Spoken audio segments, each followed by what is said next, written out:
This is the Rusted Willow, and my name is Tammy. And if you like DIYs, hauls, flips, and everything farmhouse on a budget, you are in the right place. Now let's get started on these Hocus Pocus DIYs. Alright guys, I have 5 Hocus Pocus DIYs for you today. This is part of a collaboration that I will tell you about later, but right now we are getting to these wood rounds. So I removed the stickers with my heat gun because of course they didn't want to come off, and then I give these 2 rounds a good sanding. I got these at a Dollar Tree Plus in Texas. If you watched my Texas haul, you would have seen these, so I will link that up above in the cards. So I am just going to give these 2 wood rounds a base coat of plaster, and while I do that, let me tell you about this collaboration. Today it is just a bunch of Hocus Pocus hosted by Devin over at Freckled Mom DIY and co-hosted by Ellie over at DIY from House to Home. These ladies are amazing and super sweet, and go over and give them some love. Make sure that you subscribe and tell them that Tammy sent you. I will also have their channels linked below in my description box, along with the Hocus Pocus playlist, which I am so excited to watch. My whole family loves Hocus Pocus, so let's get back to these DIYs. So I give these wood rounds 2 good coats of this plaster on one side, and I leave the back side blank because guess what? You can use the back side for a different holiday, and I'm probably gonna do Christmas on one, but I do another Hocus Pocus on the back side of one of these. So one of these is double-sided with Hocus Pocus depending on your mood, and you will see what that looks like later on in the video. I think it turned out amazing, if I don't say so myself. So I hope you like it too. Okay, so after I get these base coated, I used my Cricut. Now I purchased these off of Etsy. We're super cheap, guys. Like, I got a huge bundle, I think of 300 and some for I think $1.99. I can't remember honestly, because I bought a few bundles because they were so cheap. So I will link those Etsy shops down in my description box as well. Here I am struggling with this Cricut, and this is brand new Cricut vinyl, and I am really struggling getting this off of the backing. I don't understand why. This is brand new shelf liner from Dollar Tree. I think that works the best. It's not as sticky as Cricut transfer tape. So as you can see, I'm making a mistake here. You will see in a minute. I go to take this back up, which I can.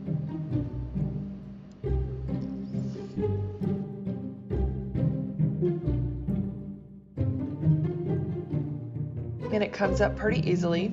And then I decide, okay, I'm gonna try to stick it down again, and I'm like, wait a second, what are you doing, dummy?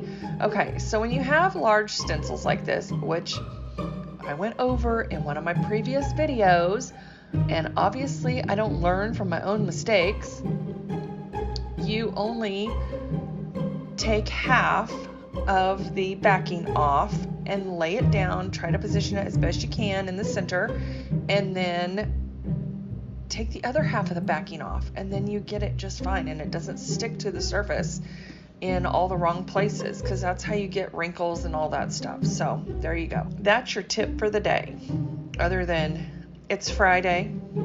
Thank goodness. It's been a week, y'all. Okay, so here I go with the second one, and I know not everybody has a Cricut, and that's okay. You can still print these off on your computer, take them to Walgreens or Office Depot or whatever and have them printed, and you can Mod Podge them on, or you can find a free printable online and Mod Podge them on wood rounds. It doesn't have to be cut out with a Cricut. You can also use some, what's that paper called? Carbon paper. There you go. My brain started working again. You can use some carbon paper and trace the picture onto a wood round and then paint it, or go over it with Sharpie. I mean, there's so many ways to do this without having a Cricut. I just have a Cricut and I prefer to use it. That's just my preferred method.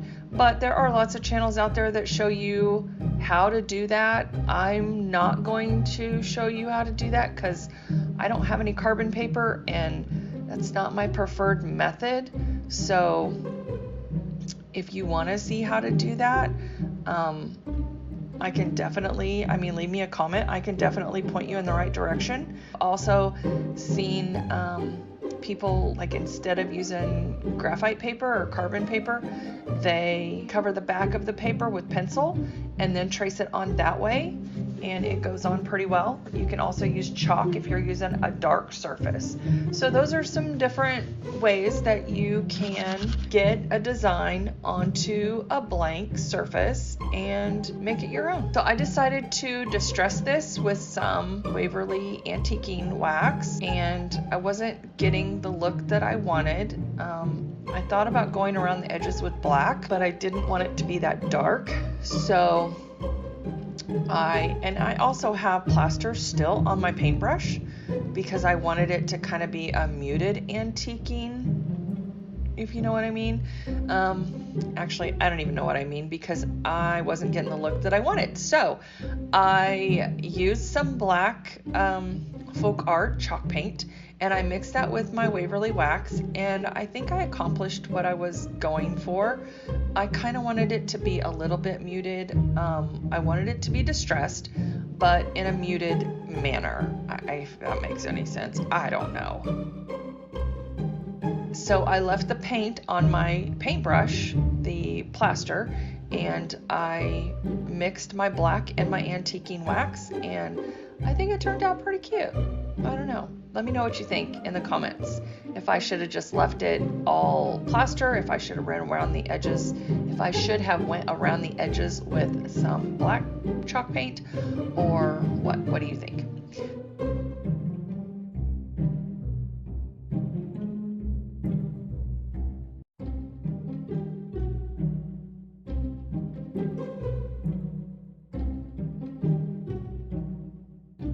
So now this one, my daughter likes Starbucks and she also loves Hocus Pocus. I made this Hocus Pocus sign for her because it resembles a Starbucks emblem. This is a collaboration today, I think I already told you, with Devin, Freckled Mom, DIY, and Ellie over at DIY from House to Home.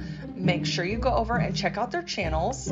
They have some fabulous DIYs, guys. I am telling you. You need to go over and visit them, and make sure you tell them that Tammy sent you. Okay, so on to the next DIY. So I had these black candles, which I love for Halloween, and I found these stickers at Dollar Tree, which are Hocus Pocus stickers. There's a cat, there's an owl, there's some different things, but one of them does say Hocus Pocus. One says Spooktacular and one said All Hallows Eve. And I thought, okay, I'm gonna stick these on these candles and jazz them up a little bit. Well, let me tell you, it was a big fat fail. Like, I am not even kidding you.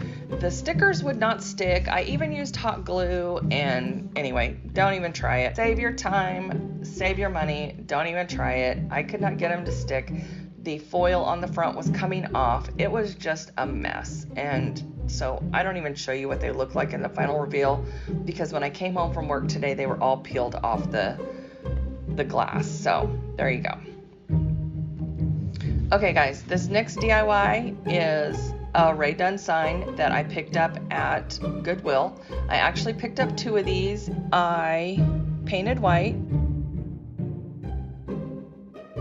all over, and I guess nobody's worried about sanitizing anymore because there was a bunch of these Rae Dunn signs at Goodwill. So I don't know who dropped them off, but there was a bunch of signs that said sanitize.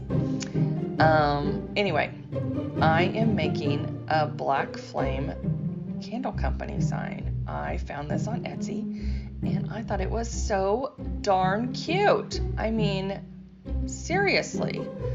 So I am just cutting this down because my transfer tape was a little too big, and I wanted to make sure that I got it pretty centered in here because it's such a small space. If it's off just a little bit, it's not gonna look right, and I have OCD. So anyway, all right guys, please give me a thumbs up if you're liking any of these DIYs so far. But I love this sign. I think it turned out so stinking cute. Oh my goodness. And then I couldn't get the transfer paper up. So I had to use my nail file.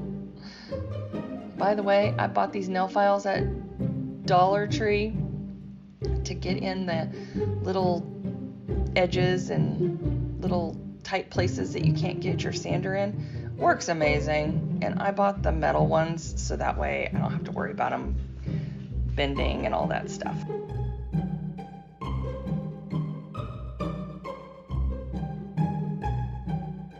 So I'm just showing you that I go over all three of these signs with Mod Podge to seal them, and I actually ended up using the outdoor Mod Podge just in case somebody wanted to hang those signs outdoors. I didn't show you the hangers that I am going to put on them because I haven't put them on there yet, but I will be adding rope to them. That way they can be hung or set on a shelf. They can be a shelf setter, or you can hang them outside. Okay, so the next DIY is going to be a garland, and I think this turns out super cute. So this is a Dollar Tree wood form, and I sprayed the wood, just spritzed it a little bit so that my paint would glide on there. And I wanted to give this like a tombstone look. So I started with steel and I painted all over, and then my camera died.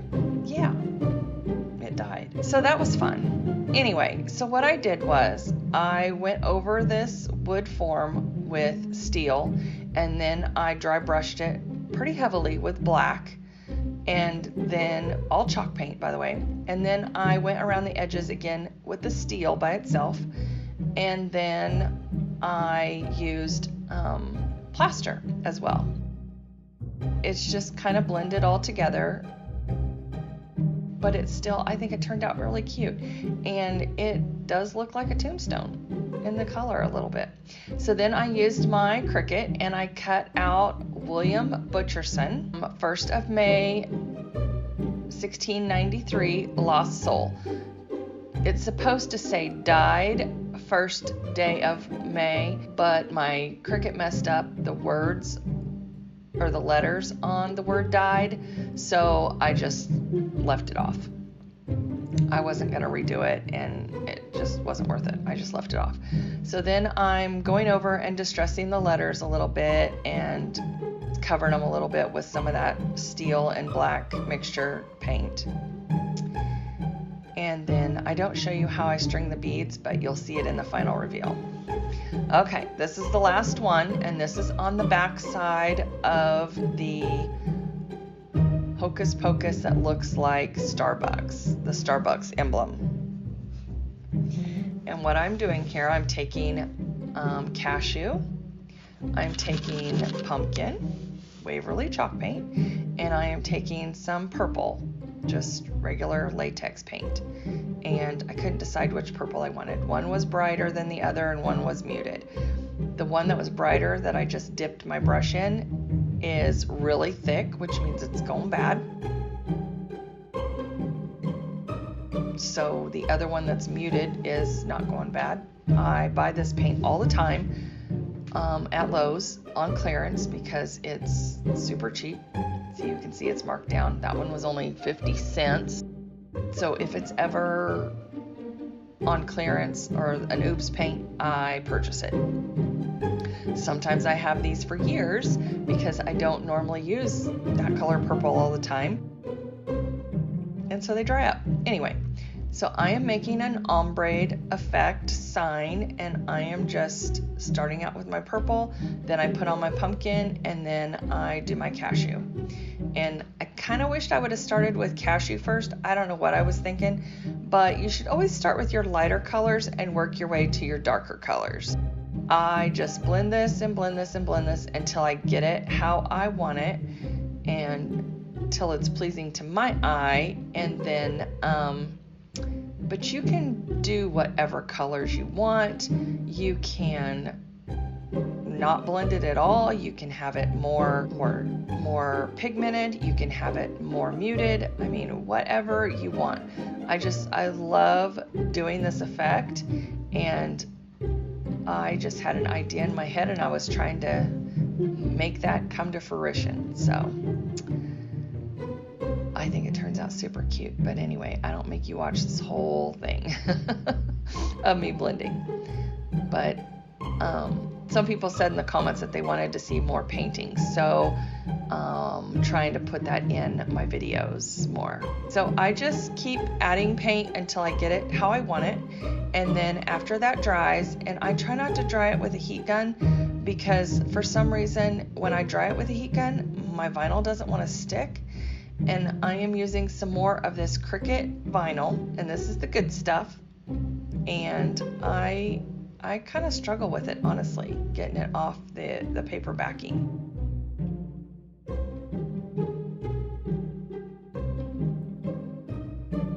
But it comes off the shelf liner pretty well. I went really slow there, even though it looked like I went really fast.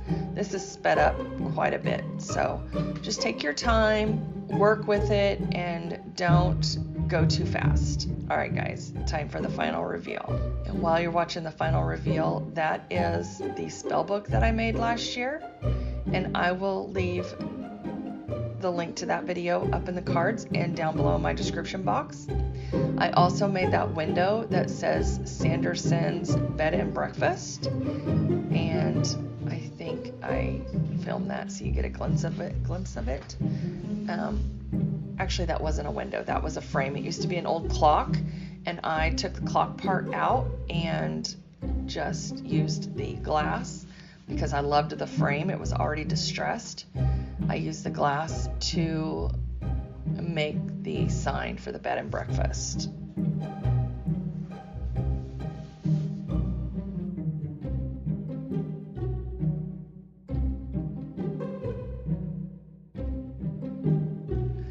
I want to thank everyone for stopping by.